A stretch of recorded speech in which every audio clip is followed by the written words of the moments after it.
On va rester ensemble pendant environ 1 heure. Bien évidemment, on a démarré en retard, mais c'est assez classique. Pour ceux qui ne me connaissent pas, et je pense que c'est une majorité, moi je m'appelle Julien. Je viens pas du monde du transport. Moi je travaille dans le monde de la mobilité. Vous me direz, c'est plutôt une bonne chose là où on se trouve. Jusqu'à là, c'est bien. J'ai fondé mon cabinet moi, il y a 6 ans, après avoir bossé environ 10 ans en collectivité. Et l'ADN de ce cabinet, c'est l'exploration. Donc ça s'appelle l'explorateur de mobilité. Et l'idée, c'est que je vais un peu partout dans le monde, j'ai pas vraiment de limite géographique, pour essayer de regarder ce qui se passe et d'en ramener de bonnes expériences.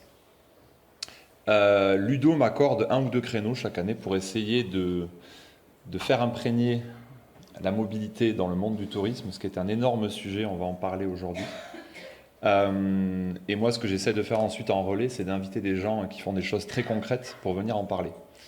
Donc avant d'introduire pourquoi cette thématique de ce matin, je vais vous présenter les 2 personnes qui sont ici. Jérémy Agboui, qui est chargé de projet à la Fédération française de randonnée.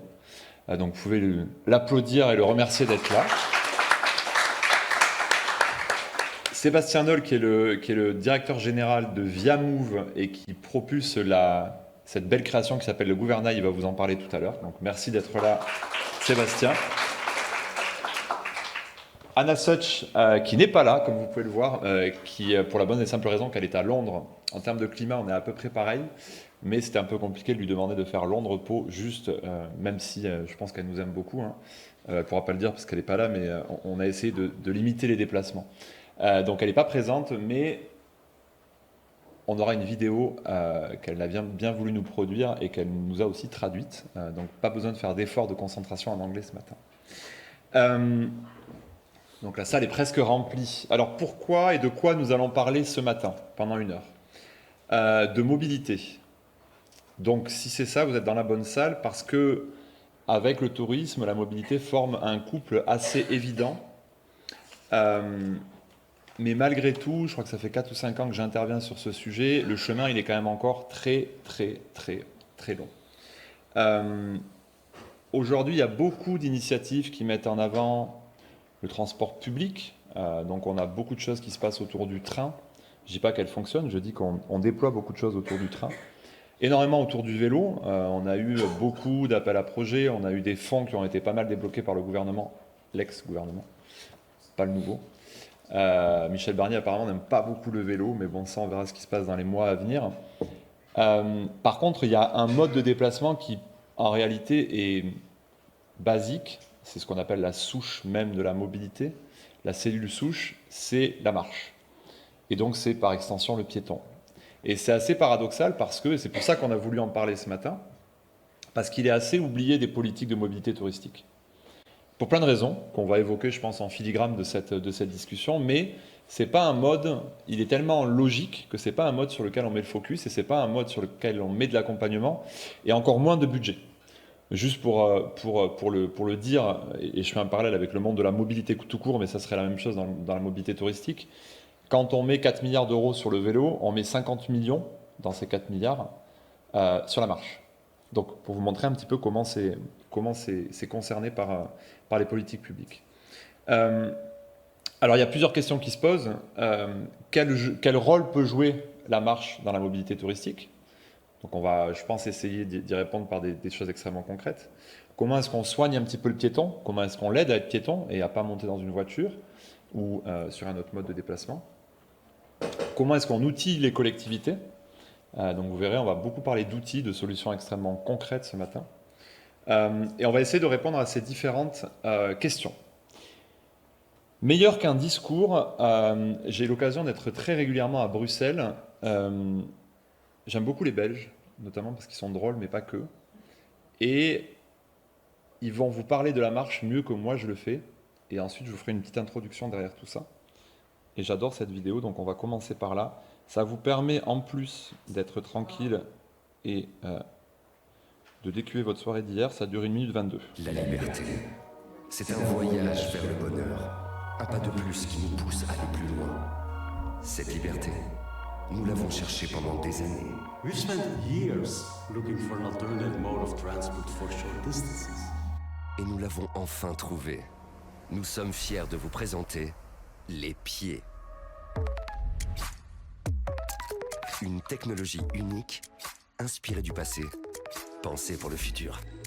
Бидэд автомашин, автобус, скутер гэх мэтээс илүү үр дүнтэй тээврийн хэлбэрийг хайж байсан. Feet have 26 bones. The first metatarsal bone is the strongest. Produit localement à base de matériaux 100% naturels. Disponible 24 heures sur 24.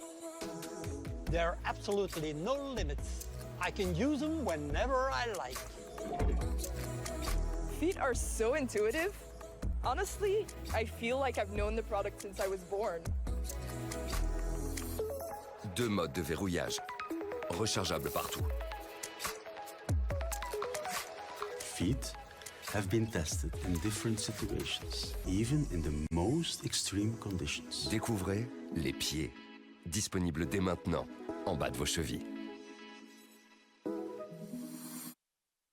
La liberté. C'est un voyage vers le bonheur. Ouais, ça suffit quand même. Pourquoi je voulais démarrer par cette vidéo? Parce qu'elle me paraît extrêmement importante pour comprendre qu'effectivement c'est un élément basique. Vous avez vu, c'est 26 os, c'est disponible en bas de nos chevilles. Ça paraît rigolo comme ça de le dire, mais c'est une vérité. Quand on se lève le matin, on marche. Et le problème qu'on a, c'est que on nous a mis entre les mains un objet avec 4 roues. On va pas faire les ayatollahs de l'anti-voiture, c'est pas le sujet, mais on s'est habitué à ça et finalement, même quand on est dans une logique de découvrir un territoire, c'est plutôt le réflexe qu'on a. Alors quand on met le piéton et la marche dans le domaine du tourisme, pour des visiteurs, pour des gens qui découvrent une ville, ce mode de déplacement, il est en réalité extrêmement important pour plusieurs raisons. Déjà parce que dans le domaine du tourisme, il peut mixer plein d'usages différents. C'est-à-dire qu'on peut être piéton, baladeur, marcheur, randonneur. C'est pour ça qu'on a aussi la Fédération française de rando. Et le tout sans aucun accessoire. En tout cas, peu d'accessoires. Une simple paire de chaussures, c'est ce qu'on vous montre là, est nécessaire.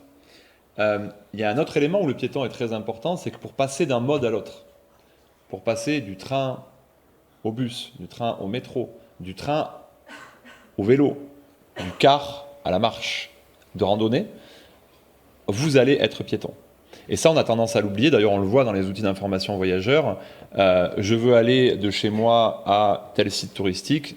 L'information sur le transport en commun, elle est plutôt précise. Par contre, le petit bout avant et le petit bout après où vous allez marcher, c'est en général là où vous êtes confronté à des difficultés. Et pour autant, ça a ce rôle et ça a ces rôles qui sont extrêmement importants. Alors, qu'est-ce qu'on fait pour améliorer tout ça? Il y a plein de petits outils. Alors, vous allez le voir, il y a des outils numériques. C'est pas l'alpha et l'oméga. Il y a la signalétique, la bonne vieille signalétique. Mais là, il y a des points de vigilance à avoir sur la signalétique. On essaye de pas trop la multiplier pour faire des choses où on n'y comprend plus rien. Le jalonnement, la question de l'orientation. On va le voir notamment avec le gouvernail, qui est extrêmement importante. Et le fait de mixer ce qu'on a sur nos smartphones, parce qu'on est très souvent plongé dans notre Google Maps quand on arrive quelque part. Je pense que si je posais la question ici, quand vous arrivez dans une ville que vous ne connaissez pas, combien de personnes ouvrent Google Maps pour se repérer? Levez la main. Voilà, ça marche à tous les coups, c'est assez facile. Et c'est logique.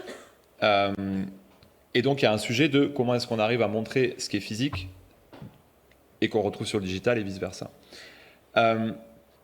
Attention, aujourd'hui, ce dont nous allons parler, c'est pas beaucoup et typiquement de la randonnée.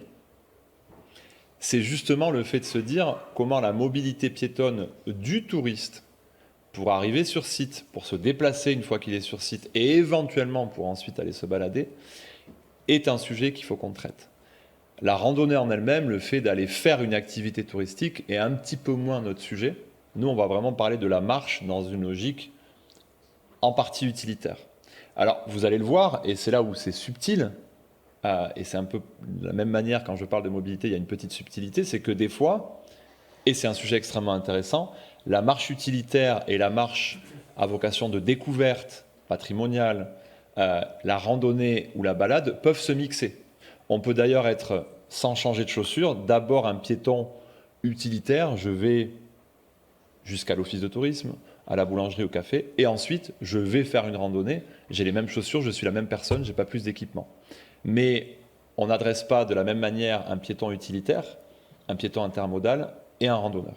Et c'est ça la petite subtilité.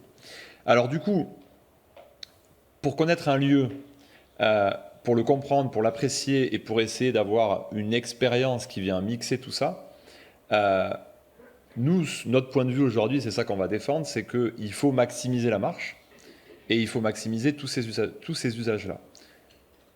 Et pour les habitants, et pour les visiteurs, et pour les piétons. On va essayer de parler de 3 grandes thématiques et notre objectif, c'était de se dire, en face de nous, on va avoir un public potentiellement d'office de tourisme, de collectivités, de direction du tourisme, d'acteurs du tourisme de manière générale. Qu'est-ce qu'ils pourraient faire si demain, ils voulaient maximiser la marche, maximiser le piéton? Premier sujet qu'on va essayer de regarder, accompagner la marchabilité sur le terrain. Deuxième sujet qu'on regardera, quels potentiels outils numériques on peut déployer ou pas. Vous avez le droit d'être allergique au numérique, il n'y a pas de difficulté avec ça. Troisième sujet très important qu'on a tendance à oublier, comment est-ce qu'on observe? Et une fois qu'on a observé, parce que ça ne sert à rien juste d'observer, comment est-ce qu'on améliore? Donc c'est les 3 thématiques qu'on va essayer de traiter maintenant.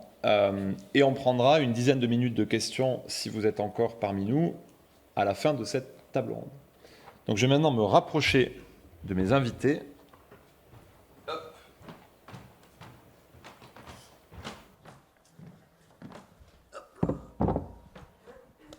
Et on va démarrer par du très concret, parce que comme je vous l'ai dit en introduction, j'ai souhaité inviter Sébastien qui va nous parler du gouvernail, 5-6 minutes rapidement, mais qui va nous expliquer en quoi cet outil d'orientation est particulièrement important pour le piéton, et surtout comment ça marche. Tu as le chronomètre ici, comme ça, pas de quiproquo. Bonjour à toutes et à tous, je vais baisser un peu la voix, pardon. Pourtant j'étais avec vous hier soir très tard, mais la voix semble suivre, c'est bien. Oui, je vais vous parler du gouvernail. Donc je suis Sébastien Noël, j'ai fondé ViaMove au service du gouvernail. Je suis l'inventeur du gouvernail et en fait, je suis parti d'un constat très, très simple. Moi avant j'avais un passé dans les mobilités douces. J'étais directeur marketing dans des réseaux de transport public et puis j'étais dans une autre vie directeur de l'innovation chez Transdev, un groupe de mobilité urbaine. Et je suis parti d'un constat très simple, c'est que généralement, pour accompagner le piéton, on met en place des dispositifs qui sont plutôt bien faits, qui sont souvent basés sur de la cartographie, qui est assez valorisante pour les territoires, qui est très personnalisée, mais une fois que cette cartographie elle est en place dans l'espace public, elle n'est pas ou peu utilisée parce qu'elle est tout simplement mal orientée. Et le « vous êtes ici » ne veut rien dire si la cartographie est mal orientée. Parce que vous êtes ici, ça veut dire ensuite je pars où? Devant, derrière, à gauche, à droite. Et même un enfant de 5 ans, si vous lui demandez où est son école, en fait, il ne va pas faire ce geste-là. Il va se retourner et vous montrer en fait, que l'école, elle est par là. Et donc, on est fait en fait, pour avoir la destination devant soi. Et donc, mon idée, c'était de dire finalement, le mariage entre la boussole et le plan, ça doit pouvoir exister. Et puis surtout, ça doit pouvoir exister tout en valorisant les lieux dans lesquels on va positionner le dispositif. Je vous propose une petite vidéo de présentation d'un dispositif. Elle est ici. C'est 2 minutes. Et le gouvernail, on en parlera tout à l'heure, mais est visible en fait dans la salle principale de l'événement. Et on a cartographié en fait les lieux. Donc vous pouvez faire un véritable usage du dispositif ici à Pau. Je peux y aller ? On peut y aller. Que l'on cherche une destination précise, des services à proximité ou tout simplement à découvrir et comprendre l'espace qui nous entoure, se repérer et s'orienter quand on est piéton ou visiteur est difficile. Mais plus maintenant avec le gouvernail, un dispositif 100% mécanique et sans aucun branchement. Cherchez votre destination associée à un numéro. Saisissez son cadran et tournez avec le gouvernail. Le plan pivote jusqu'à ce que le numéro s'aligne devant vous. Et voilà, votre destination se trouve exactement en face de vous et l'itinéraire devient facile à mémoriser grâce à la carte. De fabrication française, le gouvernail est une invention brevetée en France et à l'international, exclusivement par Viamove. Déjà reconnu et très attendu par les utilisateurs, le gouvernail révolutionne l'orientation et la compréhension d'un lieu de manière inédite, ludique et avec une sobriété absolue. D'une grande facilité à implanter partout seul, mais aussi pensé pour mailler un espace et en offrir une approche globale, la personnalisation sans limite de sa cartographie et ses 2 phases pour exprimer des thématiques ou des périmètres différents permettent d'exprimer vos espaces considérablement mieux que toute autre solution. Car l'expertise cartographique Viamove ne consiste pas simplement à représenter un lieu, mais à véritablement faciliter le cheminement et les accès adaptés aux piétons. Que ce soit dans une ville de toute taille, à l'intérieur ou à la sortie d'une gare, dans un parc à thème, au sein d'un musée, lors d'un événement, dans un centre commercial, un hôpital ou sur un site industriel, le gouvernail trouve sa place partout où l'orientation et la bonne compréhension d'un lieu est un sujet. Alors faites comme des milliers d'utilisateurs déjà convaincus. Vivez l'évidence du gouvernail. Mettez le bon cap avec lui. Alors on s'est permis d'utiliser le terme évidence parce qu'à l'usage, c'est le retour qu'on a. On a par exemple installé 3 gouvernails à Ouistreham et les gens se rendent à l'office du tourisme de Ouistreham pour dire en fait ce principe est tellement évident, pourquoi il y a encore des plans fixes dans la ville. Donc il y a véritablement un besoin d'avoir cette orientation réelle. Vous l'avez vu, le dispositif est 100% mécanique sans aucun branchement, donc complètement low-tech. La seule énergie dont il a besoin, c'est vous, c'est de tourner avec vous. Il a besoin de danser avec vous pour fonctionner. On a des installations dans des contextes très différents, puisqu'en fait, vous l'avez compris, le cœur du dispositif, c'est la représentation cartographique des lieux. Donc nous, Viamove, on n'est pas des vendeurs de mobilier. On va être là pour accompagner le territoire sur où le positionner, comment il vient en fait accompagner la volonté de marchabilité d'un territoire. Je prends un exemple très concret. On a installé 9 gouvernails à Rambouillet. C'est une ville de 30 000 habitants. On a fait un maillage de 9 gouvernails. On a étudié en fait dans la ville quels sont les couloirs piétonniers, quels sont les axes en fait qu'il est intéressant de connecter pour que le gouvernail en fait à travers sa cartographie révèle non seulement le territoire pour les visiteurs mais aussi pour les habitants, puisque des fois on est quand même tous aussi touristes dans sa ville. Et le changement très simple de la cartographie, comme vous l'avez vu, permet de faire vivre le dispositif au gré de la vie du territoire. À Ouistreham, par exemple, chaque année, au mois de juin, vous avez la fête de la coquille. Et bien, sur la cartographie, on va renouveler la cartographie, on va envoyer une nouvelle capsule avec les lieux où il se passe des choses pendant la fête de la coquille. Un exemple très concret que j'aime aussi beaucoup, c'est à Rambouillet, où les gouvernails, forcément, vous avez aujourd'hui une cartographie qui est très thématisée de manière générique. Eh bien, au mois de septembre-octobre, on change la cartographie et on met en avant l'offre associative du territoire. Donc, des choses aussi que ne fait pas Google Maps, c'est aussi la différence, parce que l'hyper-personnalisation de la cartographie permet vraiment cette approche. Merci pour ces éléments. Donc, premier sujet pour accompagner la marche, qu'on voulait évoquer, c'est le fait d'orienter. Et donc là, on a un exemple extrêmement concret de la manière de créer une orientation à partir d'un point fixe et ensuite de déployer des éléments. Le deuxième... Que l'on cherche une destination précise, des services à proximité ou tout simplement à découvrir. Merci. Hop là, il va falloir que je fasse quelques allers-retours. Le deuxième sujet qu'on voulait évoquer avec vous pour cette logique d'accompagner la marchabilité sur le terrain, c'est la capacité à contribuer, qui est extrêmement importante.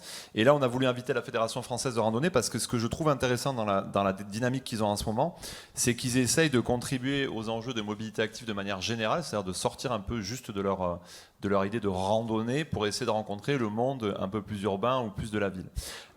Donc Jérémy, je pense que tu voulais nous parler de 2-3 éléments qui sont, je crois, très illustratifs de cette logique-là, entre autres les balades à roulettes et des partenariats notamment avec des opérateurs de transport public comme Keolis. Ouais. Bonjour à tous, Jérémy Albouy, chargé de projet itinéraire et flux de données numériques. Donc, je suis pas très à l'aise avec ce sujet de mobilité active, mais je trouvais ça important de vous en parler aujourd'hui. Donc, comme vous le savez, la fédération développe des itinéraires dans les milieux ruraux et urbains, mais depuis 2021, contribuent à de nombreux projets pour favoriser la marche à pied dans les déplacements quotidiens ou de loisirs.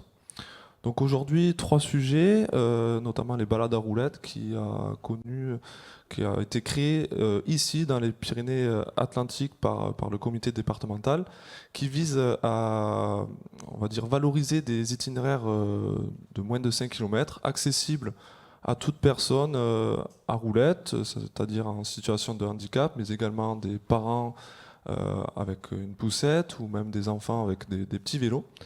Donc on en compte une vingtaine d'itinéraires à travers ce département et la fédération souhaite développer cela à travers d'autres comités départementaux. Le deuxième sujet au centre, c'est un partenariat en 2023 avec Keolis qui vise à promouvoir en fait des itinéraires accessibles via les transports en commun donc de la région, de la métropole de Lyon. Ça s'appelle les escapades Keolis et ça a plutôt bien fonctionné, donc la fédération souhaite développer cela dans d'autres agglomérations françaises. Et pour finir, je tiens aussi à vous parler de Place aux piétons, qui est un collectif qui rassemble plusieurs structures et associations, notamment la fédération, Rue de l'Avenir, 60 millions de piétons et Club des villes et territoires cyclables et marchables. Et donc leurs enjeux, c'est de promouvoir la marchabilité dans les espaces urbains et à faire en sorte que la mobilité piétonne soit prise en considération par les collectivités. Alors ils ont mené plusieurs actions, notamment peut-être vous connaissez le baromètre des villes et villages marchables, qui a été organisé en 2021, mais également en 2023. Celui de 2023 a quand même rassemblé plus de 40 000 répondants, ce qui c'est plutôt pas mal pour faire des analyses sur certaines villes. Et également organise des actes de rencontre. Donc il y en a eu un en 2023, si je ne me trompe pas, oui, 2023, et qui invite en fait tout public à participer. J'ai un petit fascicule qui va résumer un peu toutes les tables rondes, les actions, tout ce qui a été entrepris et présenté lors de cette table ronde. Vous pourrez le retrouver aussi en bout de scène après cette table ronde. Et en 2025, il y aura également un acte de rencontre à Rennes, second semestre 2025. Merci pour ces éléments. Donc l'idée, c'est de bien comprendre qu'aujourd'hui, on a une sorte de rencontre effectivement entre ce qu'on aurait pu considérer avant comme uniquement de la randonnée et ce qui peut être finalement le mix entre la marche, la balade, plutôt dans des cœurs urbains. Et je trouve que c'est intéressant de voir quelle est l'évolution de la FFR là-dessus. Un dernier élément qui moi me tient à cœur, et là c'est à chaque fois on va essayer de faire une petite inspiration, vous allez le voir, étrangère. En une minute, ça s'appelle Métro Minuto. C'est quoi l'idée de ce dispositif ? C'est une approche qui est complémentaire à celle du gouvernail. Finalement, le gouvernail, il oriente. Et là, on est plus sur une logique de représentation schématique d'un territoire. Une couleur égale une durée de déplacement entre des points d'intérêt qui peuvent être des points d'intérêt pour les habitants, mais aussi pour les touristes et visiteurs, évidemment. Et l'idée, c'est d'avoir, en regardant cette carte, une idée très précise, schématique, compréhensible par tout un chacun, des distances entre ces différents points. Et ça peut être évidemment associé à du jalonnement extrêmement léger qu'on retrouve ensuite sur le terrain. Ça a été lancé, initié à Pontevedra en Galice. Pontevedra, ville très connue en Espagne, parce que c'est une ville qui a une part modale du piéton extrêmement importante. Mais le constat qui avait été fait à Pontevedra, c'est facile de se déplacer à pied parce qu'on a les infrastructures, mais on ne sait pas forcément où on va. Et ce dispositif-là a été déployé maintenant dans énormément de villes espagnoles. Moi, j'en déploie dans quelques villes françaises, en Bretagne, sur le Grand Ouest, au Pays Basque français aussi. Ça fonctionne. C'est comme le gouvernail, c'est des solutions qui, quand on les compare à des grosses infrastructures ou même à des fois à des applications numériques, sont peu onéreuses et elles fonctionnent très bien sur le terrain. Donc, dans l'accompagnement, les 3 petites bribes qu'on voulait vous donner, les 3 bullet points, c'était la première qui est le fait de pouvoir orienter. La deuxième qui était le fait de pouvoir mixer et contribuer, et la troisième c'est celle-ci qui est le fait de pouvoir représenter. Le piéton a besoin entre autres, de ça pour être à l'aise et pour rester un piéton et pour ne pas devenir captif d'un autre mode de déplacement. Deuxième sujet qu'on voulait évoquer avec vous, il va falloir que je me relève, je crois, c'est le sujet du numérique. Alors évidemment, en plus c'est les rencontres du e-tourisme, il y a plein de petites choses qui peuvent vous aider en tant que producteur de solutions, mais aussi en tant qu'utilisateur, en tant que piéton, à se déplacer et à rester avec ses deux pieds sur un territoire. Évidemment, le numérique propose des solutions. J'en ai poussé plusieurs. Je vais juste zoomer sur une qui vient de Londres, mais qui est plutôt intéressante. C'est une vidéo, donc c'est Anna Such de GoJounty qui ne pouvait pas être là aujourd'hui, je vous l'ai expliqué tout à l'heure. Mais vous allez voir, c'est assez intéressant parce que l'idée, c'est de mixer le fait de marcher, mais de marcher dans des espaces qui sont sympas. Sympa parce que c'est quoi sympa pour le piéton? C'est pas beaucoup de bruit, c'est du vert, c'est éviter les axes les plus utilisés par les voitures pour avoir de la sécurité. Pour le dire plus simplement, c'est un endroit où où je pourrais me déplacer avec mon fils de 5 ans sans avoir peur et avec un côté agréable. Donc ça marche pour des habitants, mais ça marche aussi pour des touristes. Et cette solution-là, aujourd'hui, elle est développée dans plein de villes en Angleterre. On regarde la vidéo et on en parle après. Si on peut avoir... Hi, I'm Hannah Ouais. Such, CEO and co-founder at GoJauntly.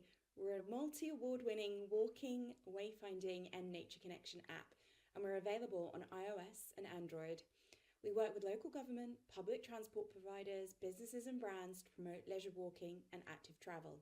Our partners include Transport for London, Transport for Wales, and over 30 local municipalities across the UK.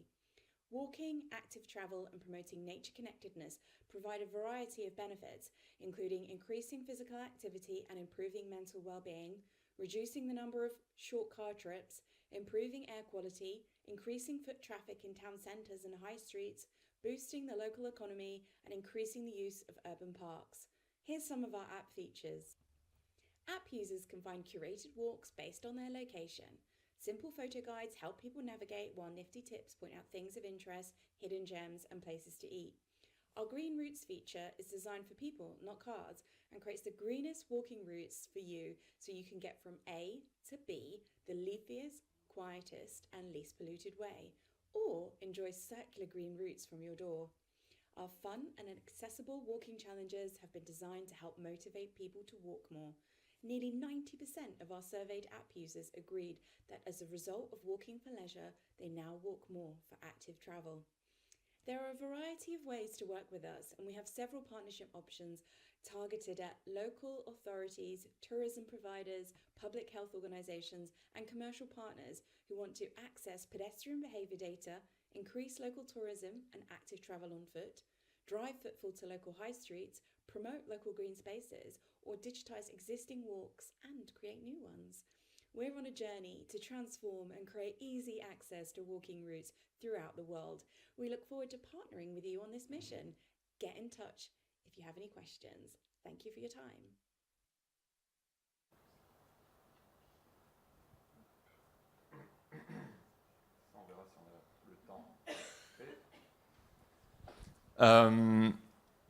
Regardez pas cette diapo, c'est pour après. Pourquoi on voulait vous montrer GoJauntly? On n'a pas d'action chez eux, enfin je crois pas. Moi en tout cas non, vous non plus. A priori, non. Pas pour le moment. Donc l'idée c'est pas de faire de la publicité ciblée, c'est de parler du sujet du numérique qui là est une manière de bonifier la marche. Ce qui est intéressant dans cette démarche-là de GoJauntly, premièrement, c'est qu'ils utilisent des données qui sont de très bonne qualité. Ce sont les données d'OpenStreetMap qui en grande partie ont été qualifiées par les organismes de tourisme ou par les organismes publics, ce qui est une chose intéressante et on peut contribuer du coup à améliorer ces données. Deuxième élément, ils ont énormément valorisé, quand je disais bonifier, la question de l'image. C'est-à-dire que quand on se déplace, on a la carte d'un côté et l'image de ce qu'on voit. Donc c'est comme du Street View, mais de manière beaucoup plus ciblée, et ça c'est intéressant. Troisième élément, la collectivité a la capacité soit de pousser ses propres balades qu'elle souhaite mettre en avant, soit avec de l'intelligence artificielle, vous pouvez créer votre propre balade, mais en reprenant ces critères de il faut que ça soit vert, il faut que ça soit agréable, qu'il n'y ait pas trop de bruit, que ça soit sécurisé. C'est un exemple parmi d'autres pour montrer que le numérique peut aider à bonifier la marche et faire en sorte que les gens vont aller se déplacer à pied plutôt qu'utiliser un autre mode de déplacement. Si on a le temps, tout à l'heure, je vous montrerai l'exemple de Somewhere, qui est une boîte française qui qualifie les données piétons. Pourquoi j'en parle très rapidement? Le problème qu'on a justement pour les calculs d'itinéraire, pour les applications comme GoGently ou d'autres, c'est qu'on n'a pas de bonnes données de marchabilité. On a des bonnes données de transport public parce que mettre un horaire avec un départ et une arrivée, Sébastien le sait bien, des fréquences et des amplitudes, c'est relativement facile. Encore faut-il que ça marche derrière. Mais la marchabilité, c'est super dur parce que qualifier un espace pour les piétons, c'est extrêmement compliqué. Il y a des questions de largeur, il y a des questions de pente, il y a des questions de sécurité, il y a des questions de revêtement.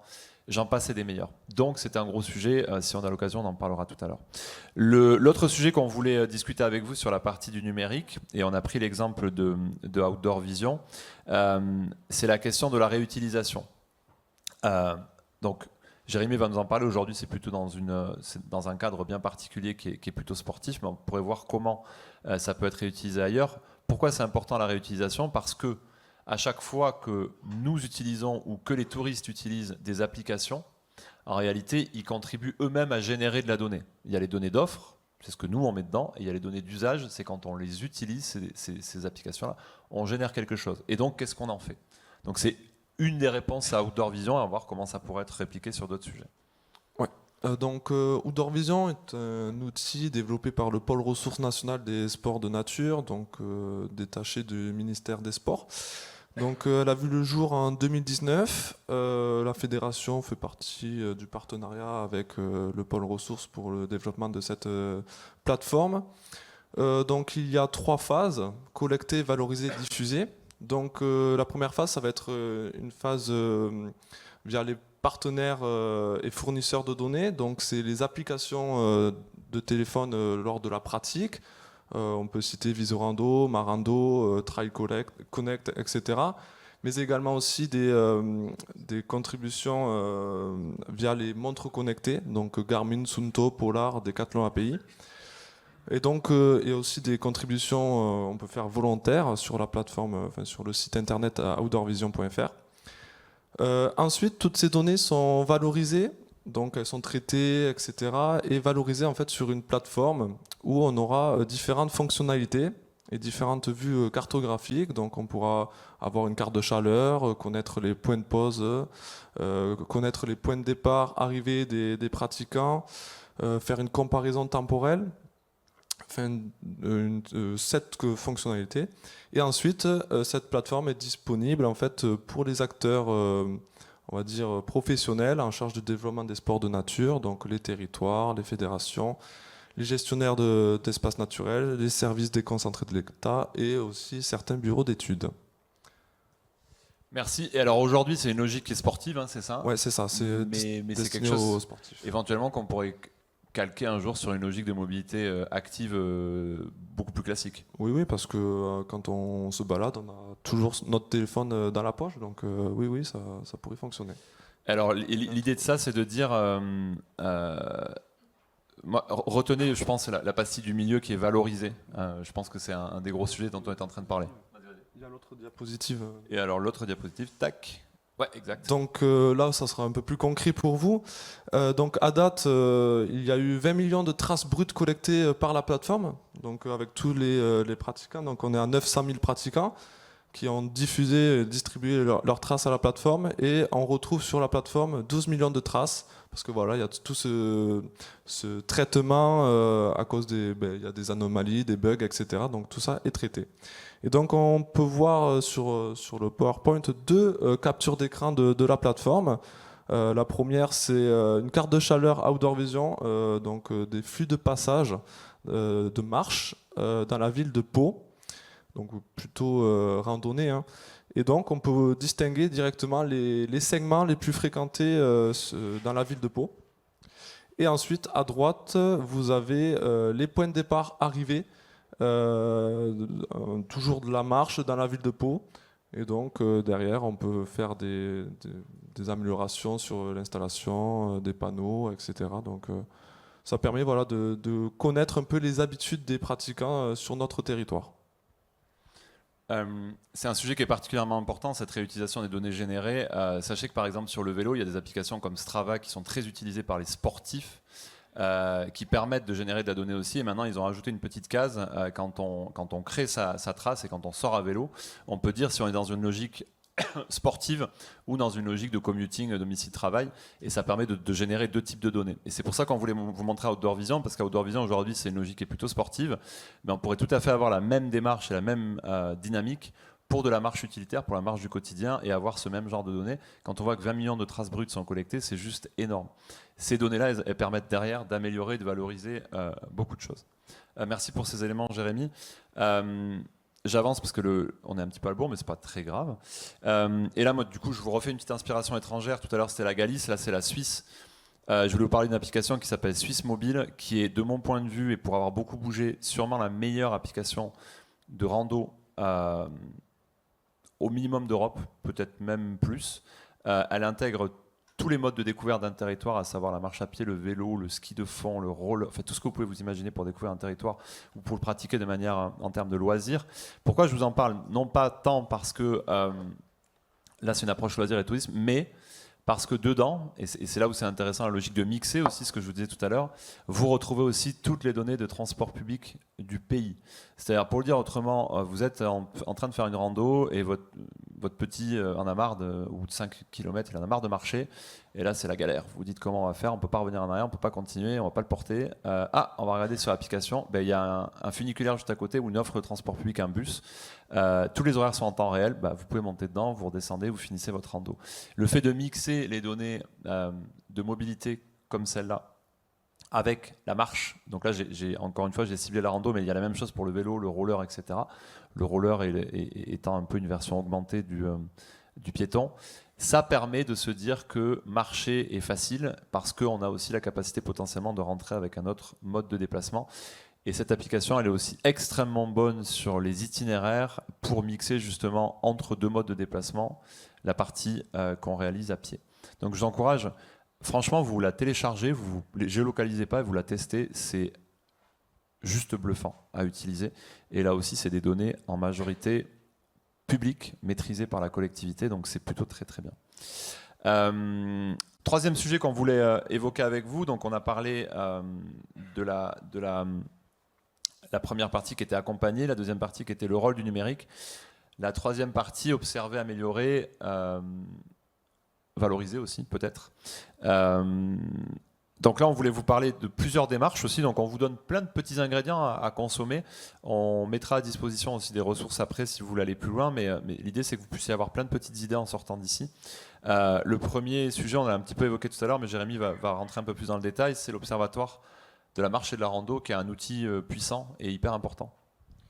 Oui, donc c'est encore un projet, donc on vient de le commencer en septembre, projet de l'Observatoire de la fréquentation, pas que la randonnée, on va aussi s'intéresser à la marche, donc avec plusieurs objectifs, c'est optimiser en cohérence les itinéraires, comprendre les comportements des pratiquants, identifier les lieux de pratique, contribuer à la valorisation de la marche et de la randonnée dans les territoires. Donc pour ce faire, on va s'inspirer un peu de ce qui existe déjà, donc de Vélo et Territoire, peut-être certains connaissent, de leur plateforme nationale des fréquentations.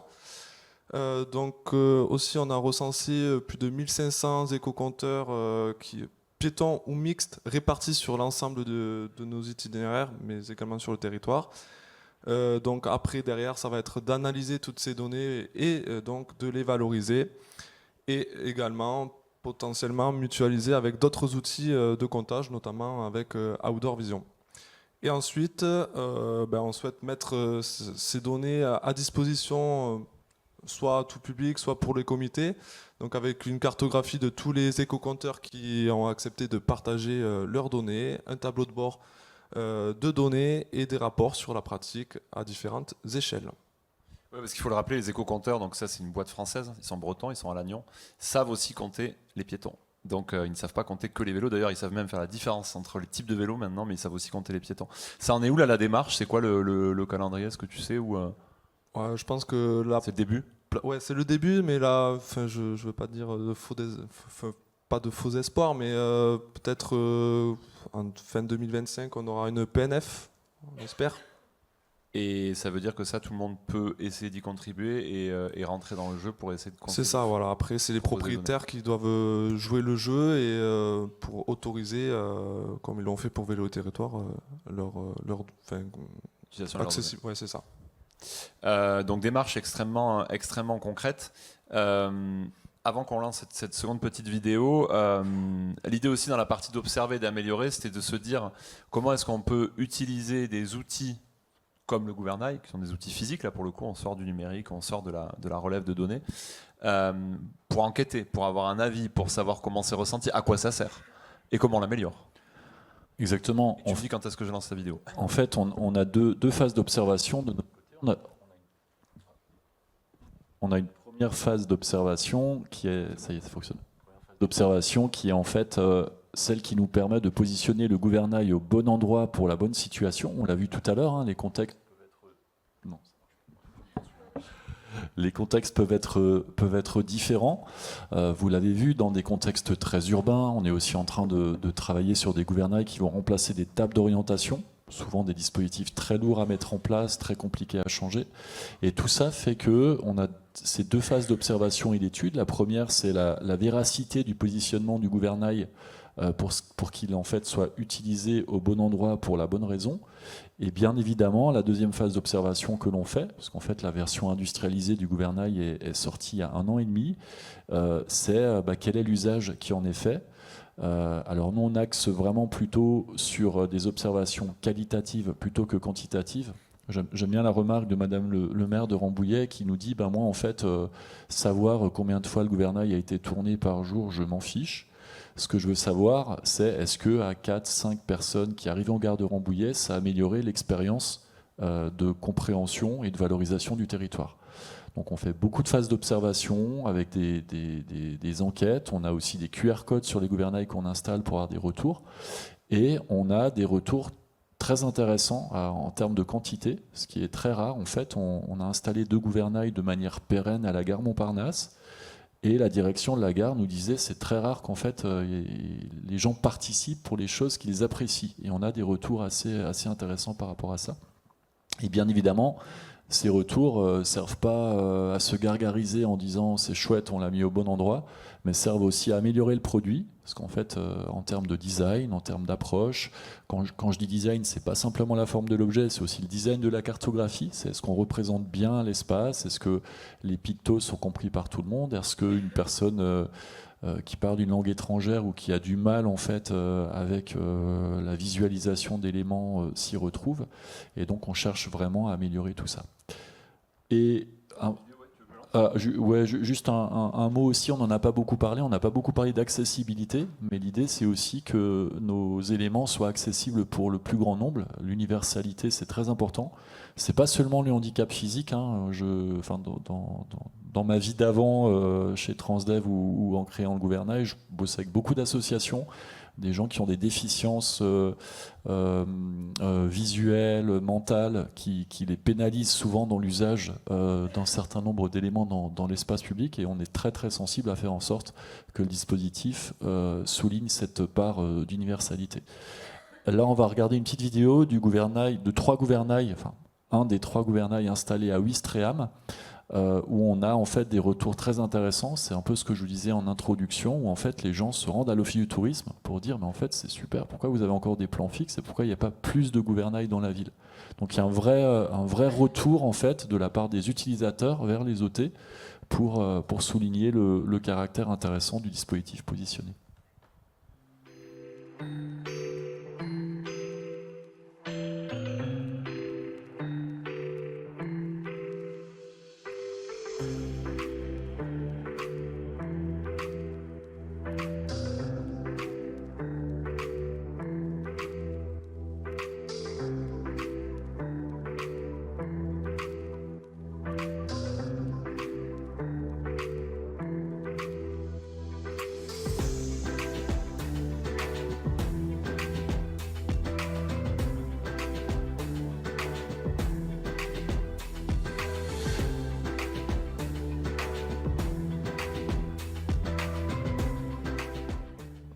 Voilà, donc effectivement, un usage qui est perçu comme relativement évident. Je voulais aussi souligner un exemple de gouvernail qu'on a installé à Saint-Dié, dans les Vosges, où en fait on a une approche très intéressante. On a appelé ça une cartographie émotive, puisqu'en fait c'est les habitants de Saint-Dié qui, à travers la cartographie, communiquent aux visiteurs de la ville ce qu'ils devraient aller voir.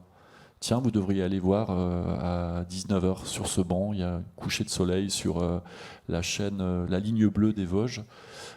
Et puis sur ce banc, c'est là que j'ai donné mon premier baiser il y a 30 ans. Donc il y a un petit peu de storytelling aussi dans le descriptif. Et c'est très intéressant parce que du coup, les habitants s'expriment et deviennent presque les prescripteurs de ce que les visiteurs doivent venir voir sur le territoire.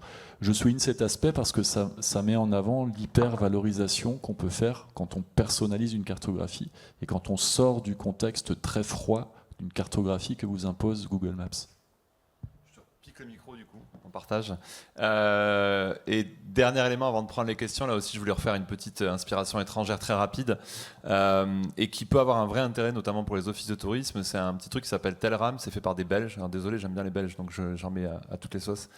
Mais c'est un truc qui coûte quelques dizaines d'euros et qui permet de compter les voitures, les camions, les piétons, plusieurs types de véhicules de manière assez fine que vous pouvez disposer sur la vitre d'un office de tourisme ou de n'importe où, d'ailleurs même chez vous à titre personnel. Et derrière, vous avez accès à un dashboard qui va vous compter, qui va vous donner, faire remonter ces données-là et après avoir une capacité d'analyse. C'est de la donnée froide, mais c'est le début et les prémices d'argumentation et de légitimation de certains points, notamment sur le vélo, ça marche très bien, et sur le piéton. Donc aujourd'hui, ce qui est intéressant, c'est pour revenir sur le sujet numérique de tout à l'heure, on a des petites technologies extrêmement simples qui permettent de mettre des chiffres d'abord, puis de développer des choses, et ensuite de valoriser, d'avoir des retours, et c'est intéressant de le dire. Je vais conclure notre partie à nous, parce que l'idée c'est de garder quand même 10 minutes de questions, même si on a un tout petit peu la bourre, mais on va quand même, c'est pas grave si on déborde. Conclure avec différents éléments, ce qu'on a essayé de vous dire. En 1 heure, parler du piéton et du tourisme, c'est très compliqué, mais on a essayé de vous donner plein de petits ingrédients, dont la FFR et dont le gouvernail sont des exemples à mon avis intéressants. Le premier sujet, c'est qu'il faut accompagner le piéton par des outils sur le terrain, c'est-à-dire que si on veut être piéton, on a besoin d'être un petit peu aidé. Donc l'accompagnement, il est important, ça peut être des outils physiques, ça peut être aussi évidemment le rôle de l'humain qui est le meilleur pour donner des indications. Le numérique est intéressant, il faut utiliser son pouvoir là où il est utile. On voit bien avec le gouvernail que c'est zéro tech, hein. Donc ça peut marcher sans numérique aussi, mais des fois, on voit avec GoJointly, ça apporte de la qualité, ça bonifie. Et observer est un énorme sujet. Compter, regarder, analyser, mettre des chiffres, puis déployer et derrière pouvoir valoriser des choses, c'est extrêmement important. Donc nous, c'est ces 3 points qu'on voulait vous apporter avec du concret. Maintenant, je vais passer avec le micro. Pour les questions, on se garde 10 minutes, c'est pas grave, on dépassera un peu. Ce que je vous demande, c'est dire de quelle structure vous êtes et surtout une question finit par un point d'interrogation. Sinon, ça veut dire que vous me racontez votre vie, ce que je suis en train de faire d'ailleurs. Donc, synthétique sur les questions et on fait des réponses synthétiques. Qui commence? Vous avez peur? Qui lève la main? N'ayez pas peur, profitez-en. Vous avez des mecs super bons sur la marche. Profitez tant qu'ils sont là. Et le gouvernail est disponible. Quel stand d'ailleurs? 40. J'ai pas d'action chez lui non plus, je précise. Il y a une première question en haut. J'arrive.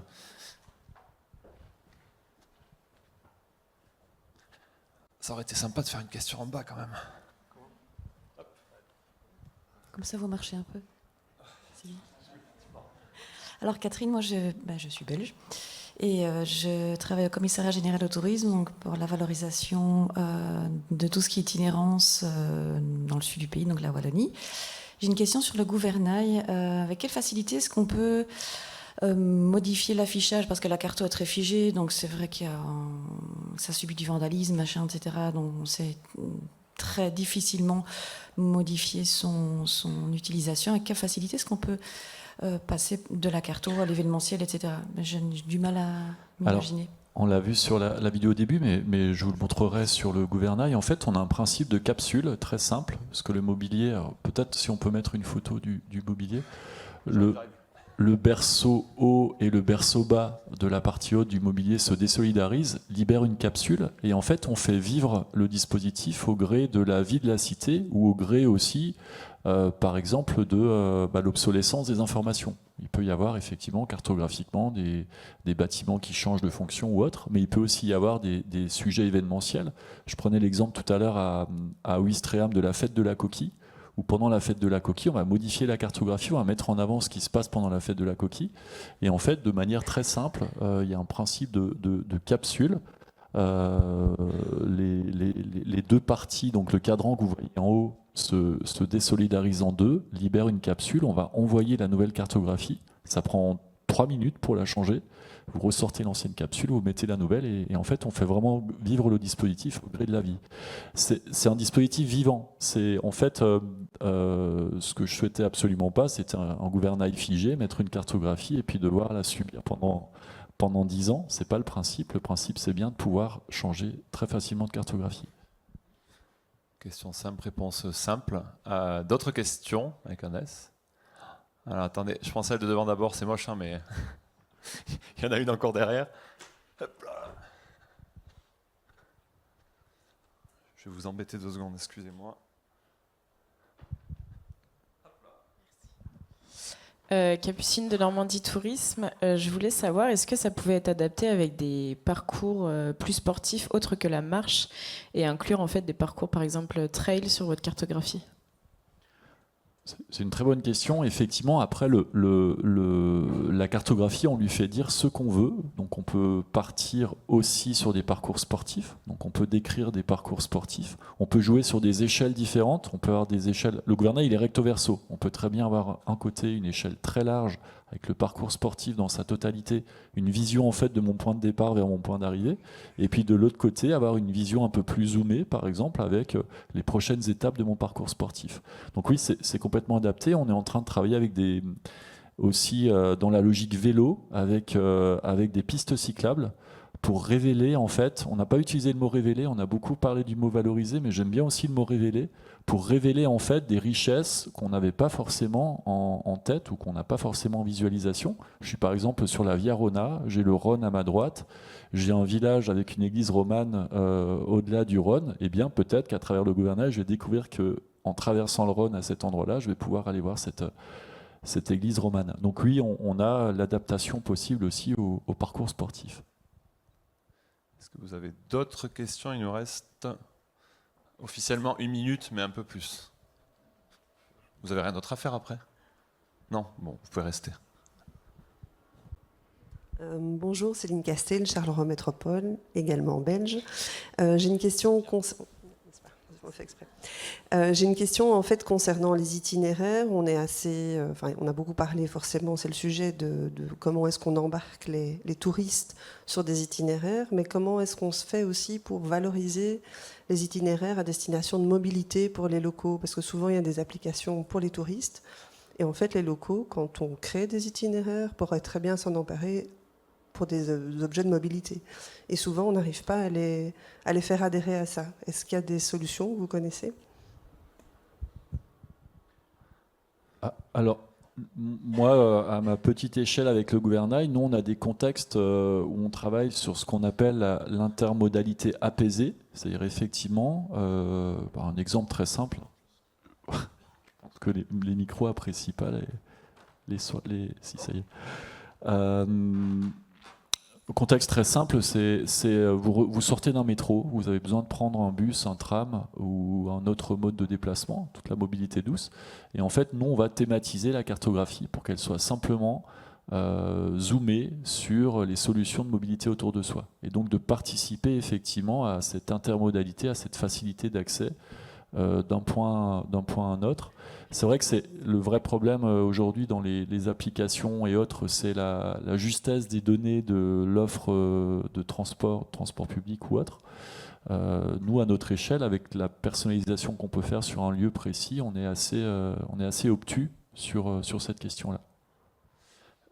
Moi, je vais vous répondre à un autre truc en complément de ce que dit Sébastien. C'est exactement pour ça que ce système a été créé en Espagne. C'était l'idée de dire, même les habitants ont une vision totalement erronée du temps de trajet à pied et des potentiels chemins qu'ils pourraient utiliser.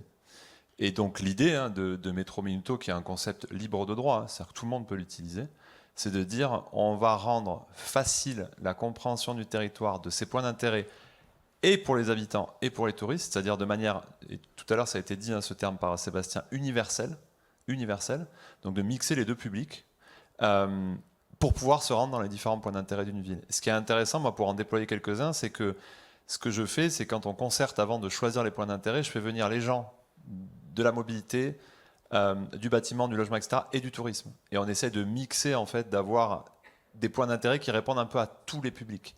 Parce qu'il y a aussi une logique de loisir. Le parc Beaumont, par exemple, à Pau, c'est aussi bien quelque chose qui est cool pour un touriste, mais sympa pour un habitant.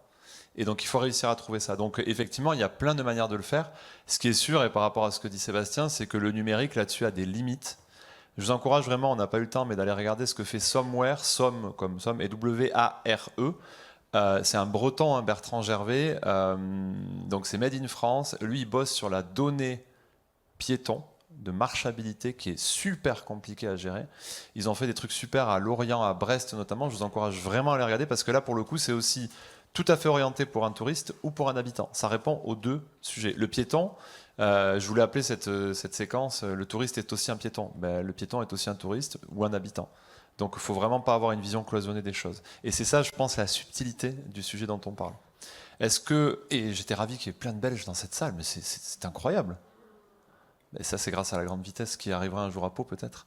Est-ce qu'il y a une dernière question qu'on arrive à prendre, même si on est un peu débordé, ou est-ce qu'on lève la séquence? Quelqu'un me montre... Oui, là-bas. Pardon, je ne vous ai pas vu. Vous êtes trop près. Je crois que vous êtes beaucoup trop près. Allez, dernière question. Grosse pression. Non, pas de pression. Bonjour, je suis Françoise. Donc, je travaille à l'Office de tourisme Cœur de Garonne, qui est en Haute-Garonne. C'est un petit territoire rural. Donc, on développe beaucoup la randonnée et la marche. Et donc, j'ai eu ma réponse pour, en tout cas, le volet rando, trail, etc., qui peuvent être mis en place sur le gouvernail, entre autres. Vous avez parlé d'une table d'orientation aussi. Éventuellement, ça, c'est faisable si je... Oui, c'est même plus que faisable, puisque c'est des contextes sur lesquels on installe des dispositifs. On a installé un gouvernail, où on l'avait en photo tout à l'heure, à Plouzané, qui donne en fait sur...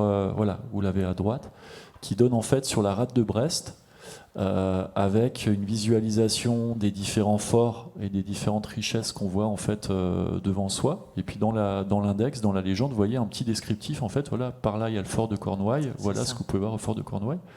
Et l'objectif de la ville de Plouzané, c'était aussi de révéler aux gens qui vont se rendre sur ce promontoire, de dire il n'y a pas que la rade de Brest et le paysage maritime. Derrière vous, il y a une chapelle qui est super sympa à visiter à 2 km.